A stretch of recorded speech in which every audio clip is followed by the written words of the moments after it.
Hi, everybody. It's really good to see you. Hello.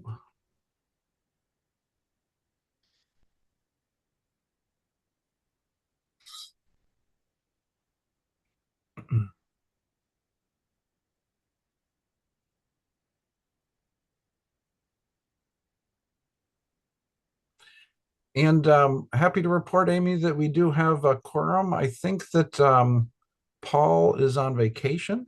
And Okay. so if he joins us, he may be joining us late. Okay. And I assume Andrea will be here momentarily. Yeah. Okay. So if we do, let us get slowly started with my agenda. And I'm looking at the wrong screen. Why don't we go ahead and call the meeting to order at 11:01. Welcome to March and fake spring. I'm hoping you're all enjoying it. Are there any adjustments to the agenda? Great. Okay. And we will go right into public comment. Kim, did you have a comment that you wanted to make? Yes, Clayton told the staff that Clayton has told the staff to hate me, not talk to me, and block me. And this is not how you run the bus company. His behavior is so bad at GMT. It hurts my feelings. Thank you. Thanks for sharing, Kim. Rihanna, did you want to chime in as well?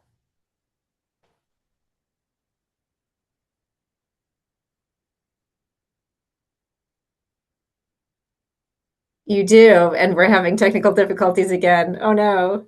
Hold on. There it is. Hello. There it is. Go ahead. I'm glad to see you're back, Amy. Yes, yes, thank you. Okay. Anybody else from the public want to make a comment? Welcome back. Thank you. All right, then we will jump into the meat of our agenda. The first thing is approval of our committee minutes from February 9th.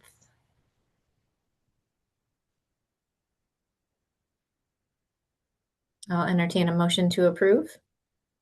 I'll make that motion. Thanks, Susan. A second? I'll second. Thanks, Andrea. Any further discussion? All those in favor, please say aye. Aye. Aye. All right, I think that's everybody. So we'll move forward.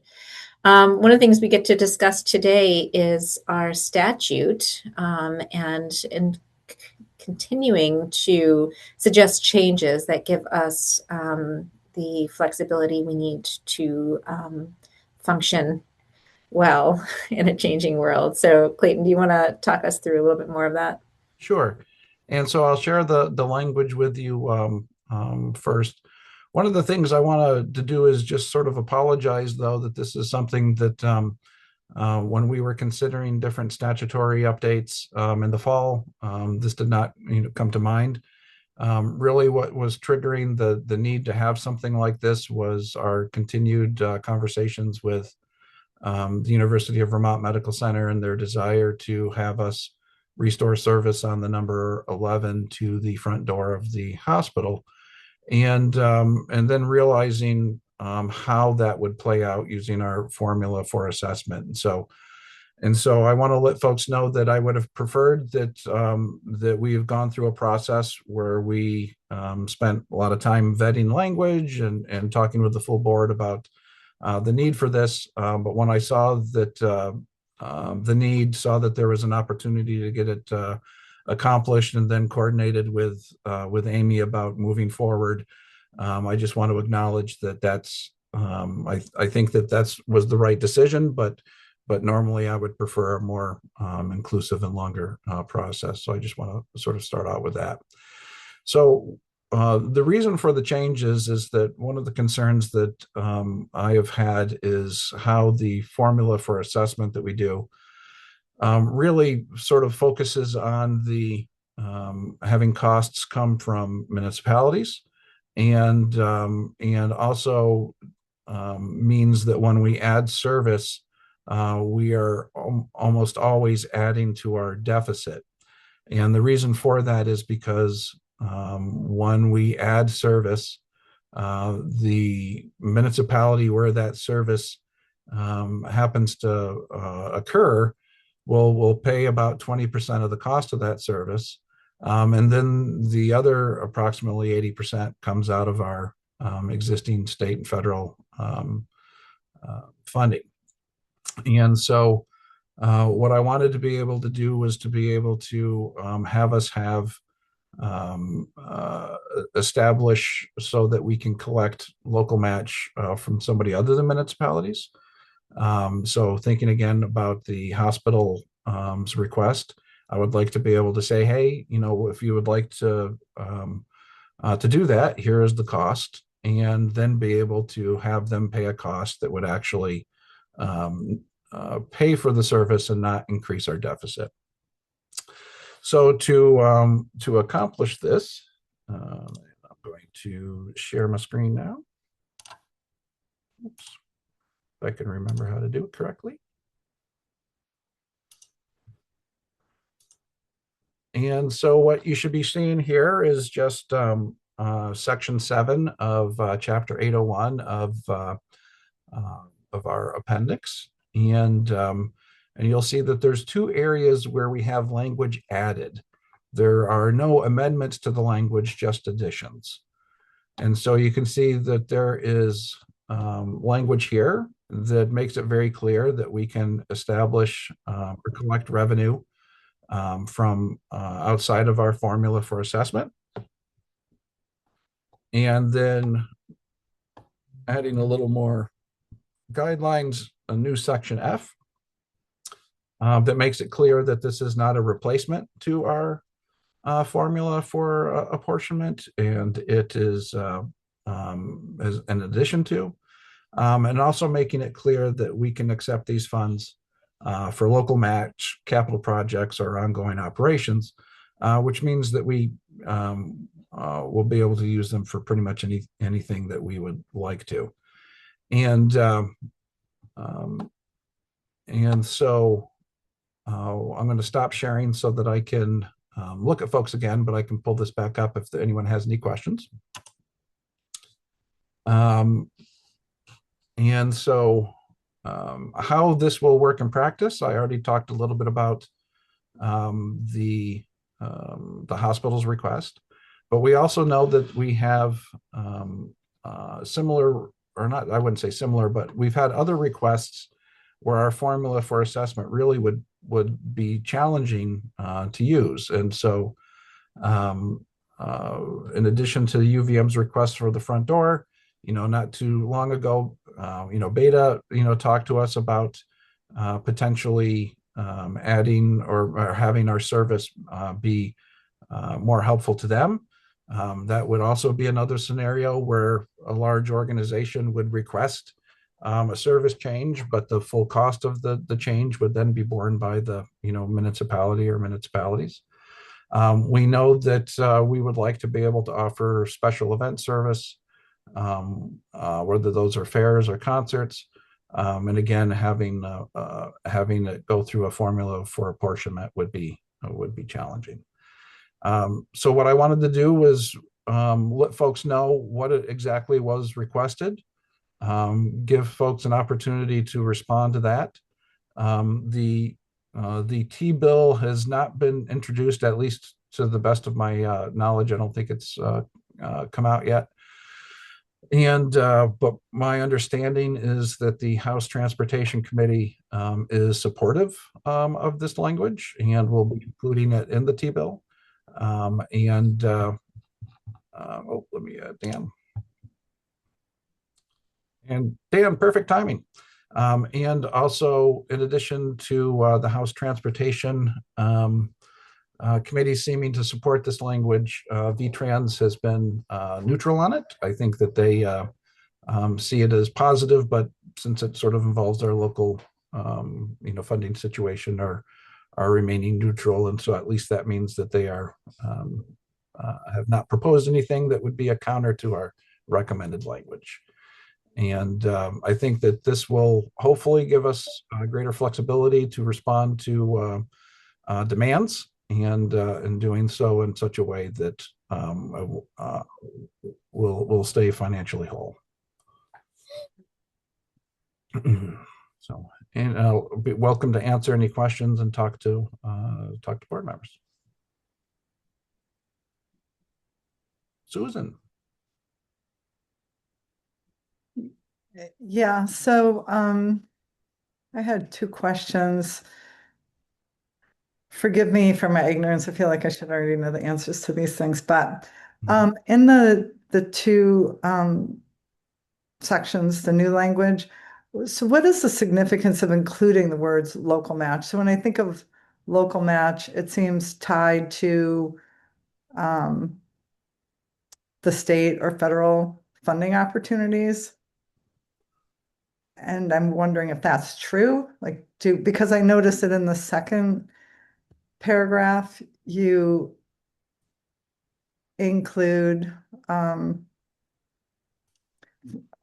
midway through that paragraph, for the purpose of meeting federal, state, or other grant matching requirements or supporting authority programs, capital projects, or operations. So I'm just wondering if we need the term local match in the first sentence of that section, and in the first section, if we need that qualifier local match. Does that make sense, the question I'm asking?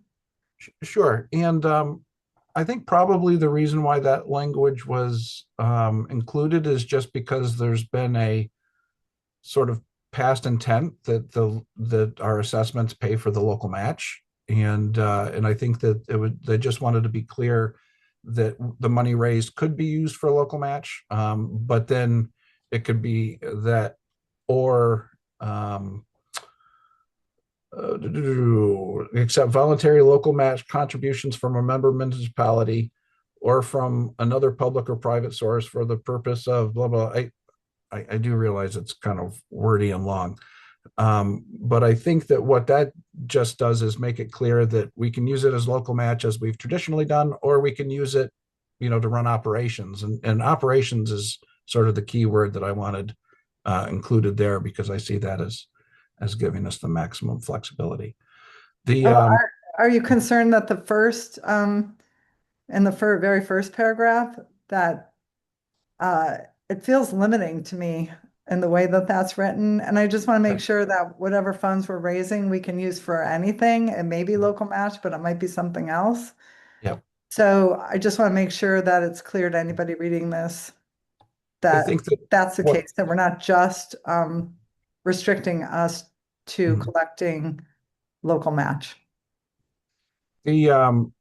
I think that is a good point, Susan, that we do want to make sure that it's being read for us to have maximum flexibility.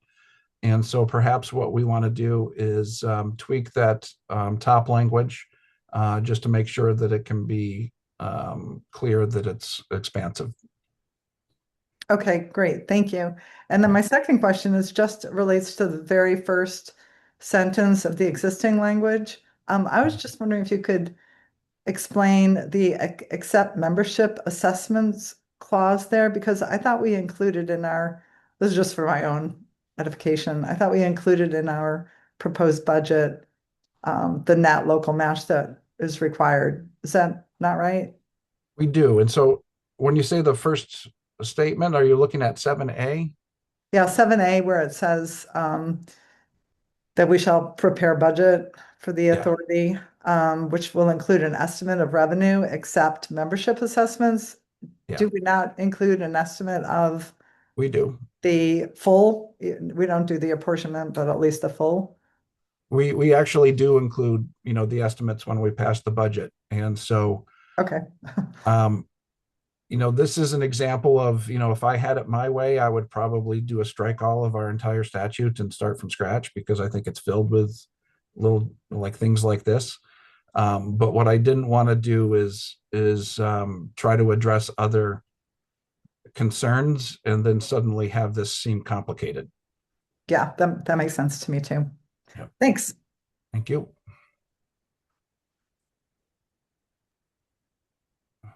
Anything else here? And so just so folks are, reminded of the process, if it ends up in the initial draft of the bill, then it would need to survive the process going through the other committees. It may be that appropriations would, take a look at this language and have concerns. And then it will go to the full House for passage before restarting again in the Senate. And so what I would probably recommend is that since we're done with testifying in the House, at least as far as we know, for the T-bill, is that we can request that language change when the Senate gets it. And I can't imagine that being a tweak that would be too controversial. So are you asking us if you can move forward with this?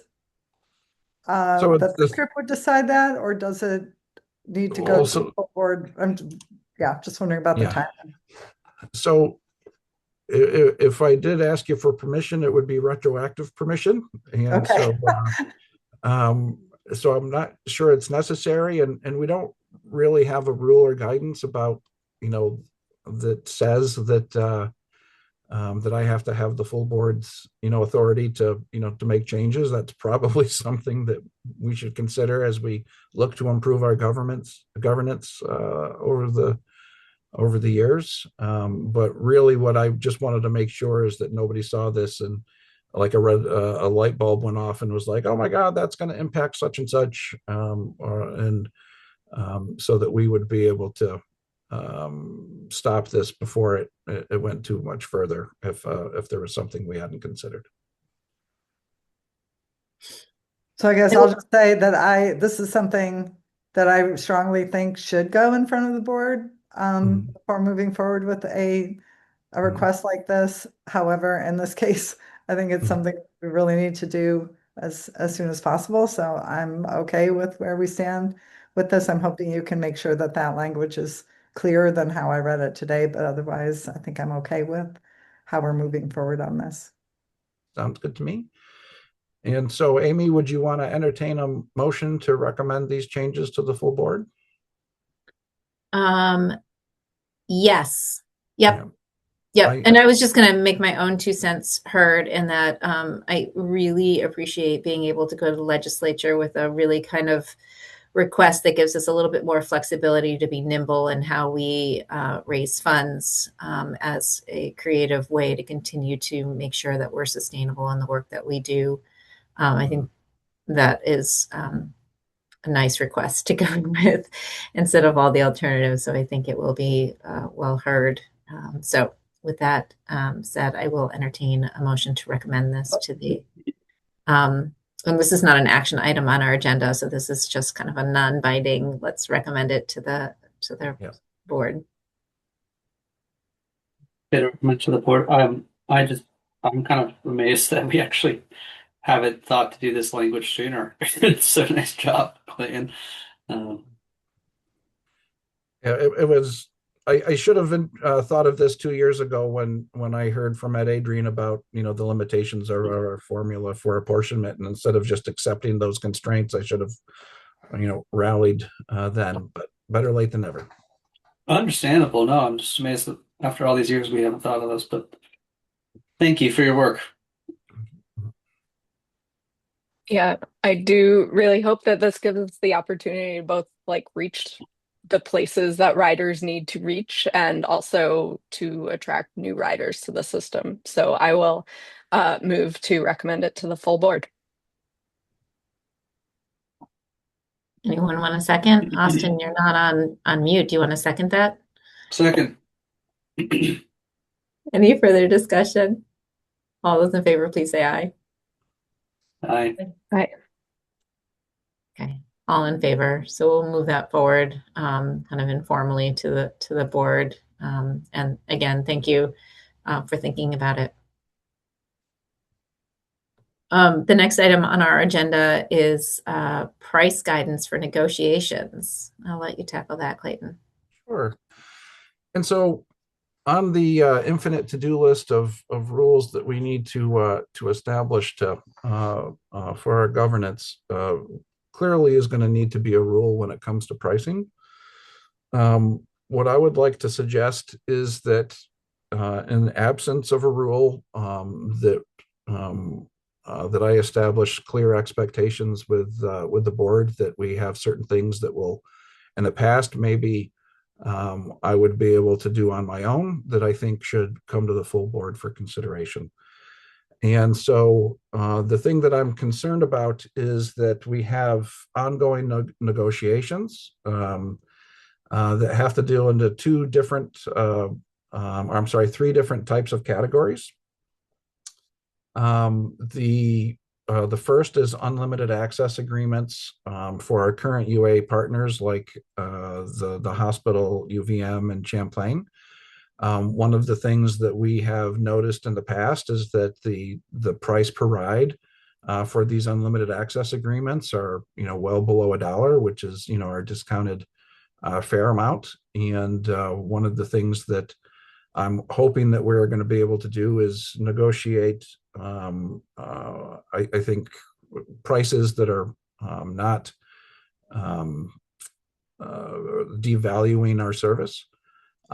We also need to, the second component is something that we're going to start getting involved in, is unlimited access agreements for developers. And so there's currently a situation where we are working with CATMA on unlimited access program for a new housing development that's coming online, and we need to figure out what the appropriate cost is for that service. And then also looking for guidance when it comes to pricing our service. We are working with a service agreement with Colchester, a non-member.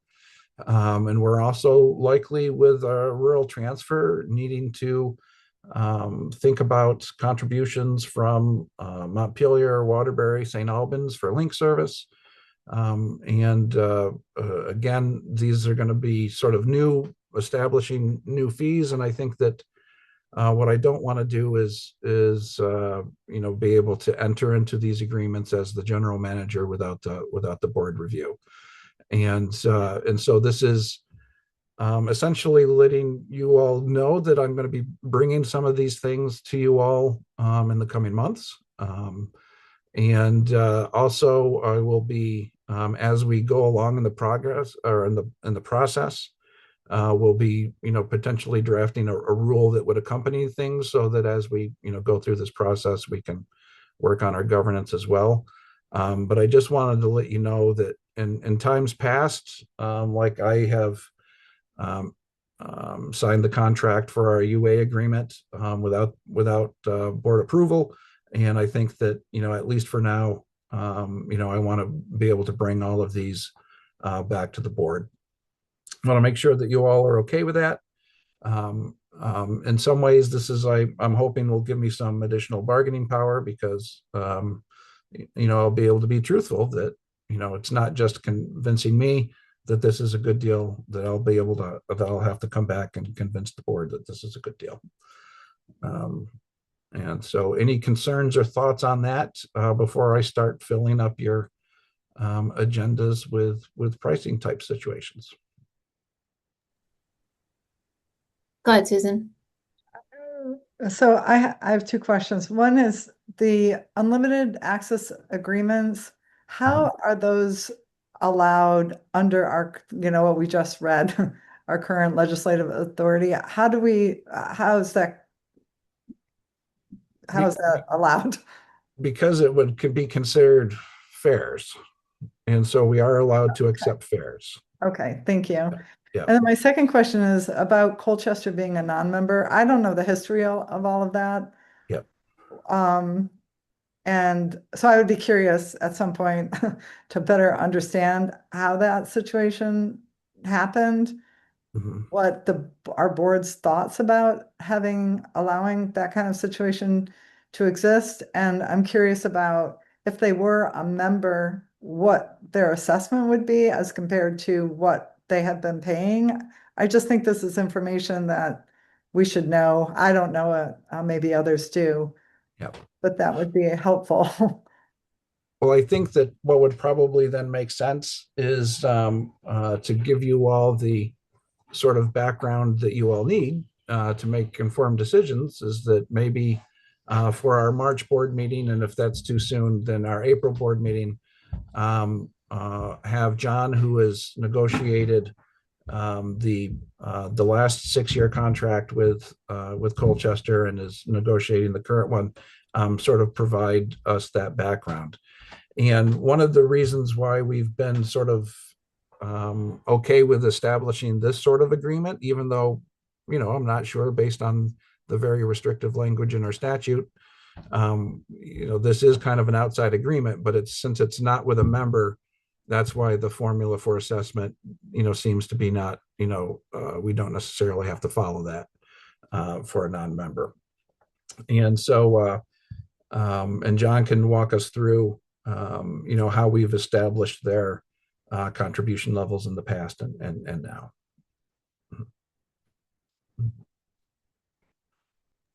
I think that would be helpful for me anyways. And Dan. Clayton, I was wondering, have you given any thought to how you'd coordinate with the adjacent transit agencies on the contribution? They too will be seeking contributions, from the same municipalities. I don't want those municipalities to feel like they're getting, the same ask for different services. I mean, yeah, like any thoughts on that?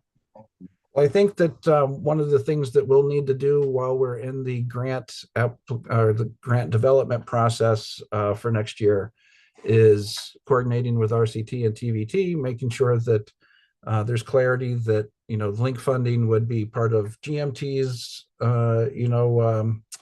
application and not part of theirs, or if it is part of theirs, how would that work? And because I think that is definitely a decision point that we want to figure out, whether it's GMT who's knocking on Waterbury and Montpelier's door, or whether it's Tri-Valley Transit.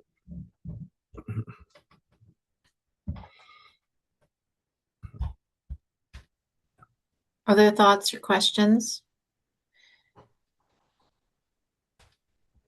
I love that it's going to be incorporated into kind of a governance and rules and trying to figure out what our strategy is. And I love that that's where we're going. So thank you for thinking through that or getting the steps started.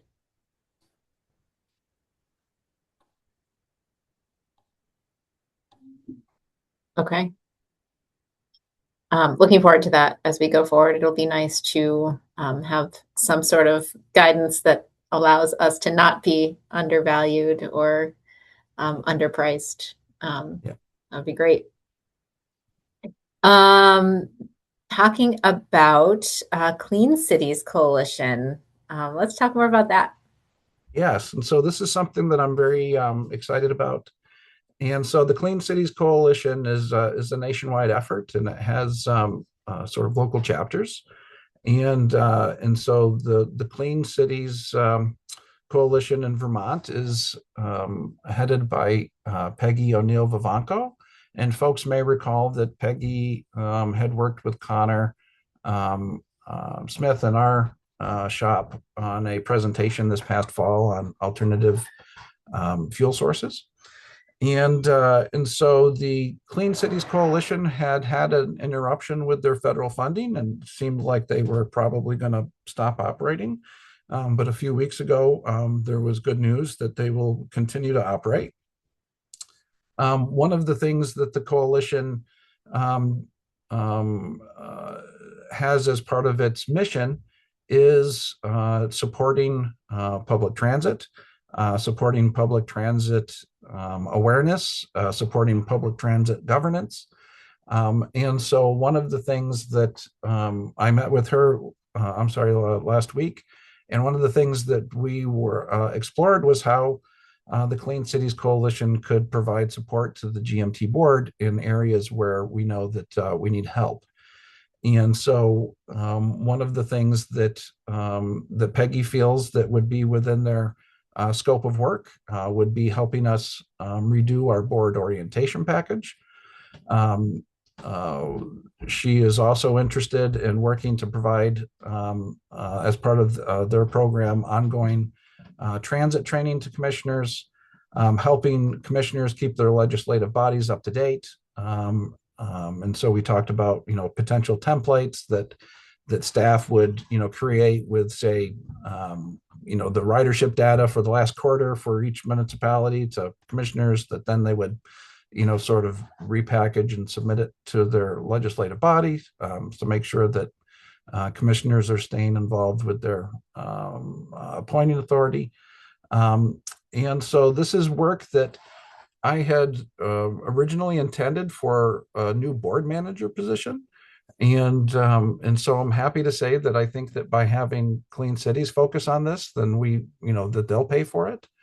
The good news is that there isn't a local match contribution required for this, so they're going to be able to foot all of the costs for this work. Where she did say that we may want to invest in our own funds is that, so for example, she knows that she's going to be hiring an intern for this summer. If we wanted to increase the number of hours that they were planning on hiring, so that, say, we could get an orientation package faster or something along those lines, then we would be able to contribute, but that wouldn't necessarily be required. And so I would say that we would start off by thinking that that we won't be contributing funds for it, and hopefully we'll cover it. So I think that this is exciting to me, because I've certainly recognized that the orientation package is something that needs to be updated, but I haven't had the time, and I know Jamie hasn't had the time, and none of the other directors have been able to, because of ongoing demands, focus on this. And so to have sort of an outside entity that is very familiar with transit help us put this together, I think is going to be really positive for us. And so I just wanted to let folks know that that's happening. Yeah, I think it's amazing. Actually, I think Peggy's amazing. I've had the opportunity to meet her, and she's just super skilled. And I will share that I know orientation in our packet has been something that we've all talked about at one moment or another. When I first came in as chair, I think Andrea and I sat down and were like, let's look at this. And then the world picks up and you never get to go back to it to look at it again. And so to have somebody who can really do that and make our board members more skilled and confident, and having new members up to speed faster. Even though, all these years later, I'm still like, wait, how did Colchester end up the way they did? I knew at one point, I've forgotten. So I just, I think it's a brilliant, flexible collaboration, and gives us what we need without having to pay much or anything at all for. So great job building that relationship. I don't know if anybody has anything else. I saw Susan's hand clapping, and I echo that. I would just say, I think like the CCRPC partnership, I think it is amazing when we are able to do work that will really benefit us with the help and funding of other organizations, because I think that also sort of really cements that we are providing a really vital service that touches so many areas, including healthcare, education, housing, and environmental, lessening environmental impact. So yeah, applause. Hooray! The last bit on our agenda, official bit, is discussing committee and board activities. And I will say service committee is late in getting started. And I actually think I was the last person to fill out the doodle poll, by far. I had missed it in my inbox. So the delay on that one, I will take ownership for that one for being super slow to the work. You didn't slow us down, Amy, because the winning time was for April 2nd. And so the thought was that it would be the first Thursday of the month. And so that was my letting folks know that was the doodle poll winner. And I think that it is nice, because with the board meetings on the third Tuesday, the first Thursday will almost always be, 2 weeks out from the board meeting. And with that a long meeting, I think that helps keep there from being too many big meetings back close together. And so unless you all feel that the first Thursday is problematic for any reason, then I think that we're going to start scheduling that then. Very happy that I've been working on Jamie on some of the first presentations that will be coming out. She had some great ideas, and I'm looking forward to getting this committee up and running. Great. I think we all are. It is, it's so important, and it's been a hole for so long. And so I'm excited for it. I'm glad we found a time. I think the 2-week offset from our board meeting gives us time to think and develop whatever it might be and inform the board as appropriate. So I think that's great. So yes, congratulations on that, and sorry for the delay. And Susan's been super busy in an amazing fashion in doing the visioning work. So if now is an okay time, Susan, do you want to jump in? Yeah, we have been busy. Let's see, we've been making some pretty good progress. We have had 3 meetings so far, and we've established our sort of regular meeting cadence. So we're also meeting on the first Thursdays of the month, the first and third Thursdays. We've put together a roadmap that kind of outlines the expected focus for each of our meetings. So we have an idea of where we're heading, and our goal is to try to complete this work sometime in the fall. Right now, we are focused on drafting a vision statement that tries to answer the question, if we're completely successful, what will Chittenden County look like because GMT exists? So to make sure that we are not operating in a vacuum, we have also put together a plan to gather perspectives from key stakeholders. So to help us inform that vision and to help us identify our short-term, like 1 to 3 year priorities that we emphasize is grounded in our fiscal and legislative reality. So we've already distributed both the survey and an invitation to some focus groups. I should have had this ready, but I can put a link to our stakeholder plan, which has a lot of important information in it. So let me pull that up. While you're pulling that up, Susan, I just want to express my appreciation for the amount of work that you're doing, and it certainly has made my life easier. So thank you. Oh yeah, no problem. I don't know if you all just want to pull that up or if you want me to share it, but or maybe, I don't know, Clayton, if you could share it if the group wants to see it. It will provide you with a list of who those key stakeholders are that we've identified. And it'll give information about the focus group. So we've created or set up 5 different focus groups, and it will include folks from, internally at GMT, so staff and stewards. We've got folks from different segments of our municipalities and our private and nonprofit and other institutional partners. So 2 of those focus groups are going to be handled internally at GMT, and then the other 3, the ones that engage our community stakeholders, are scheduled to take place there's one on March 11th, one on March 16th, and one on Tuesday, March 17th.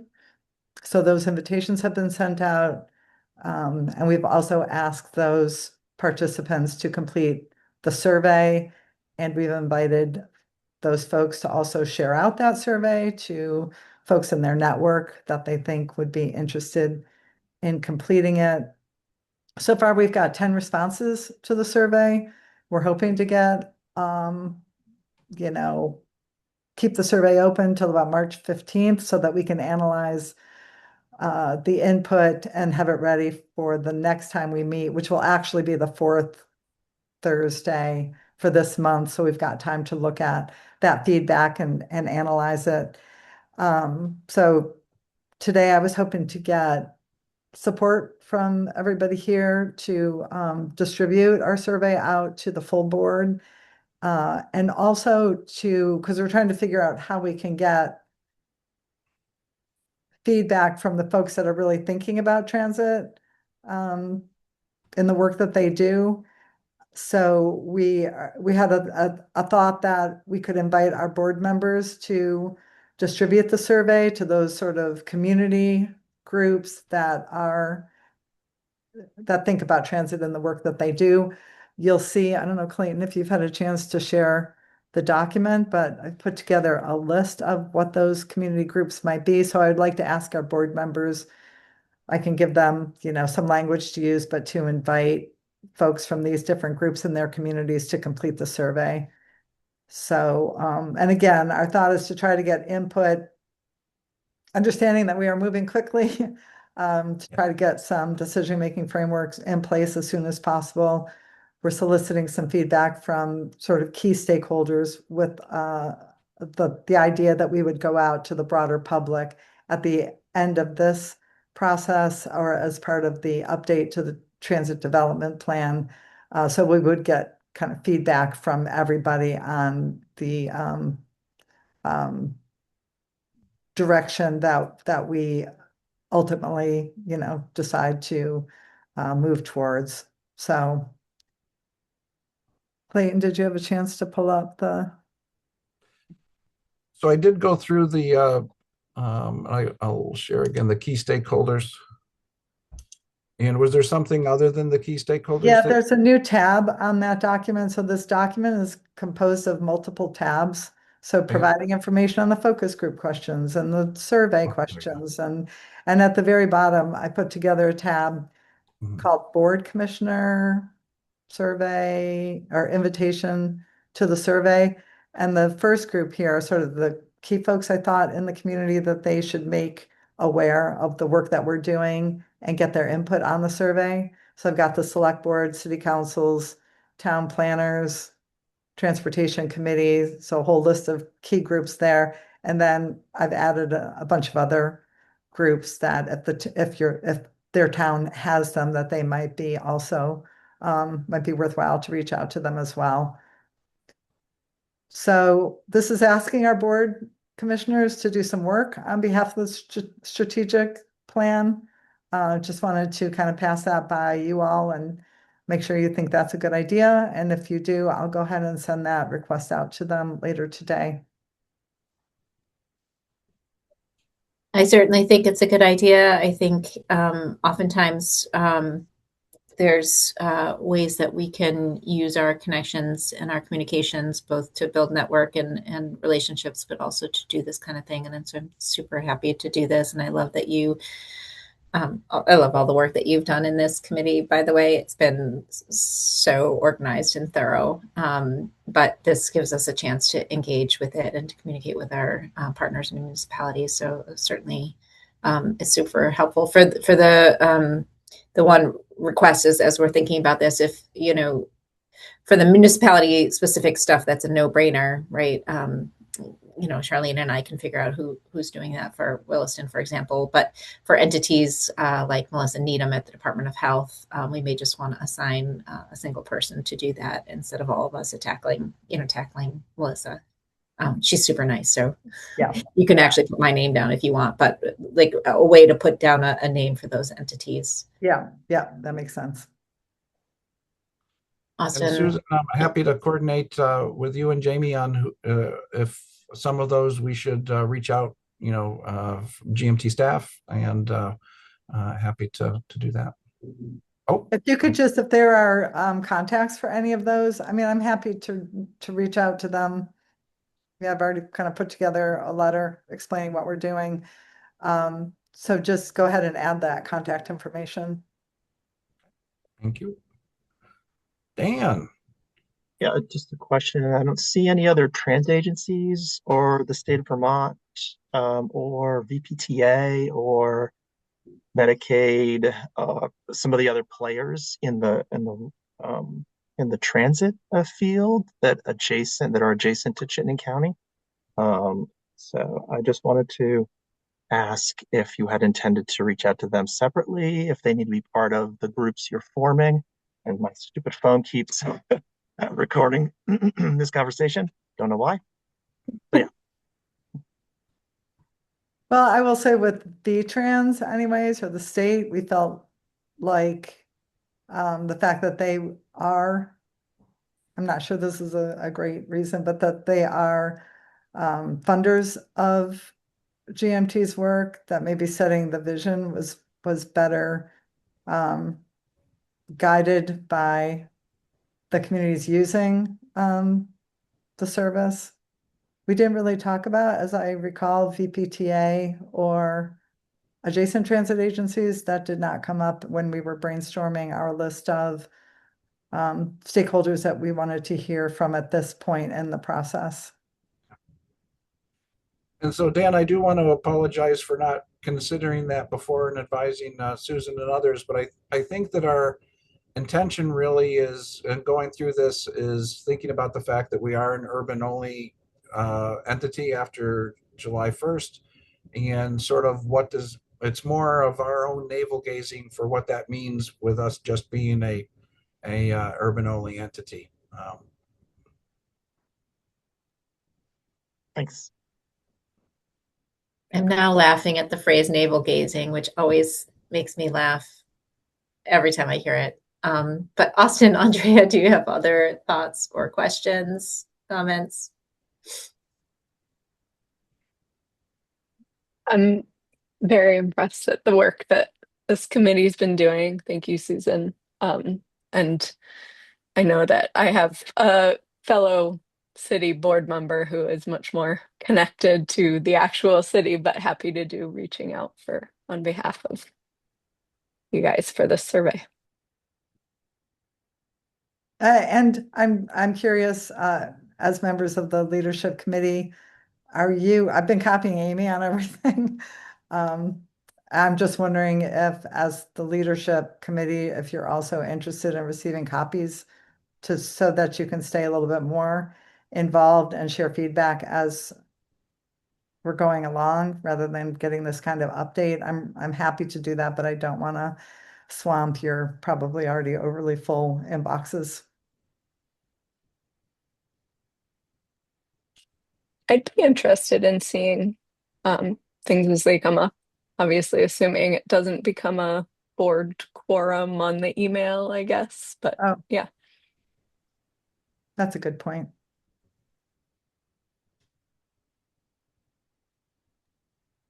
Okay, yeah, I'll look into that. Great.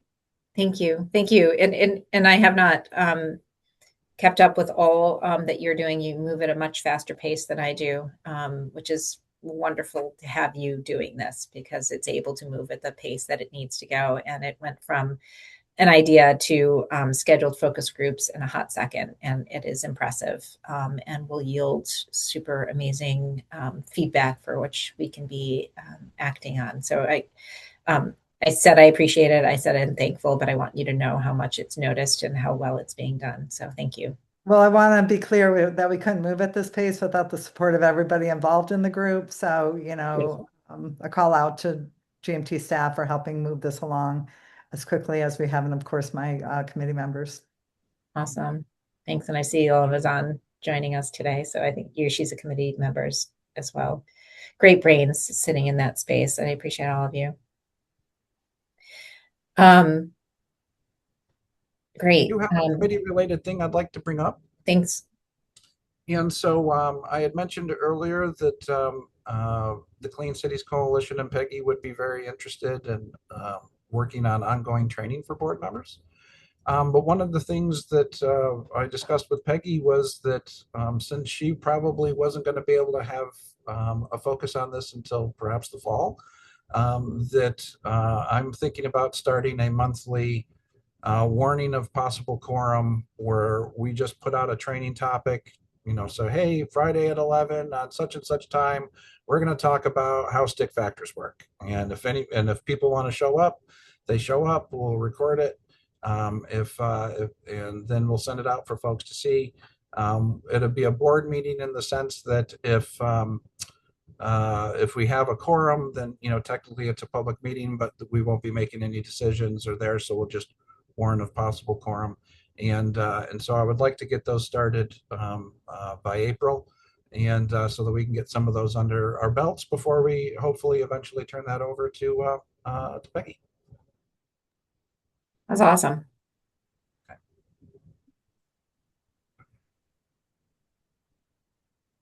Any other committee and board activities that we are reporting on right now or discussing?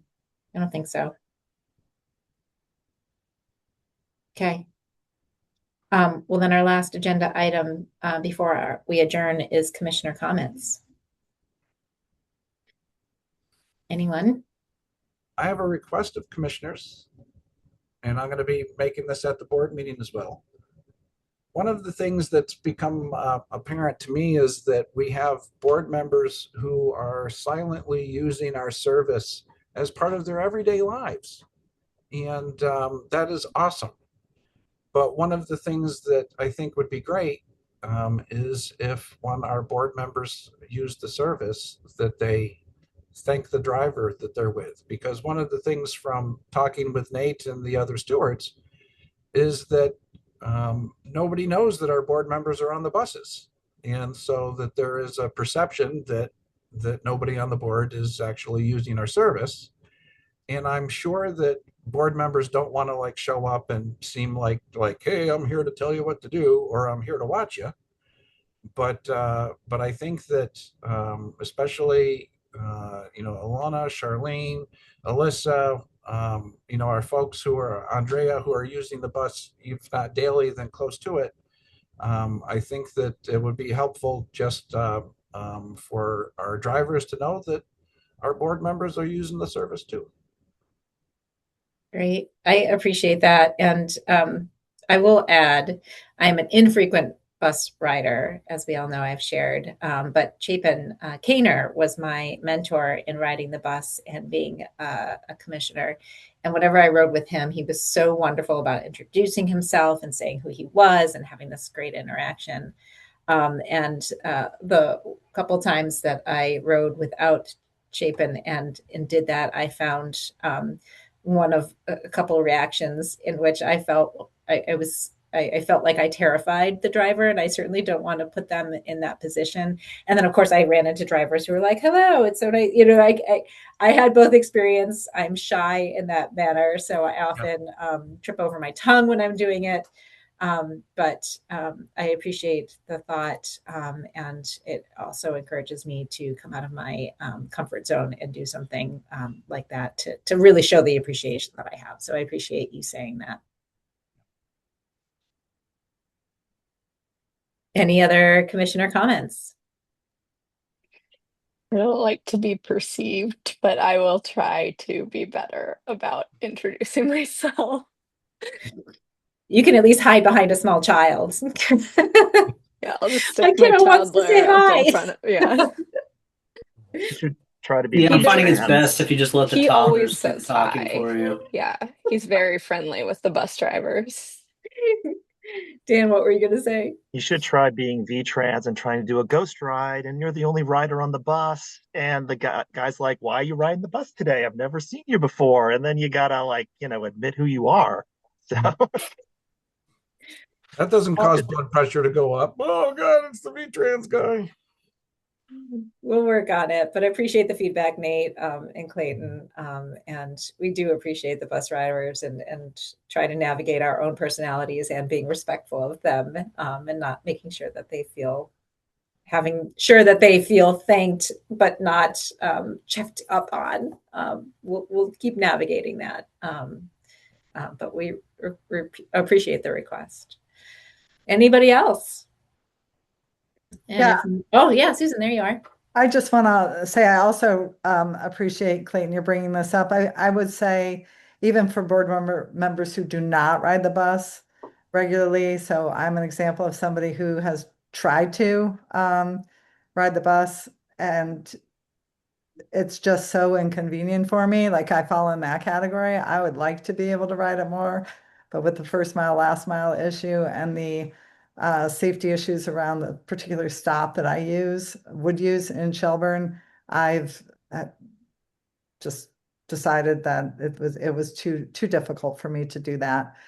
However, hearing you talk about this and hearing the driver's interest in this, is really, I should be riding it at least once a month, just so that I know the system and I am familiar with sort of the more regularly the real world experience of folks riding the bus, drivers driving the bus. So that's all I'm trying to say is that that's a good incentive for somebody in my situation to make more of an effort to make sure that I'm regularly, using the service to make me a better commissioner. So thank you for that. Right, well said. There are no other comments. I will entertain a motion to adjourn. I'll make that motion. Thanks. Do we have a second? All right. All those in favor, please say aye. Aye. Aye. Hey. And that's all of us. Thank you so much. It was nice to see all of you today. Enjoy fake spring until quick winter comes back.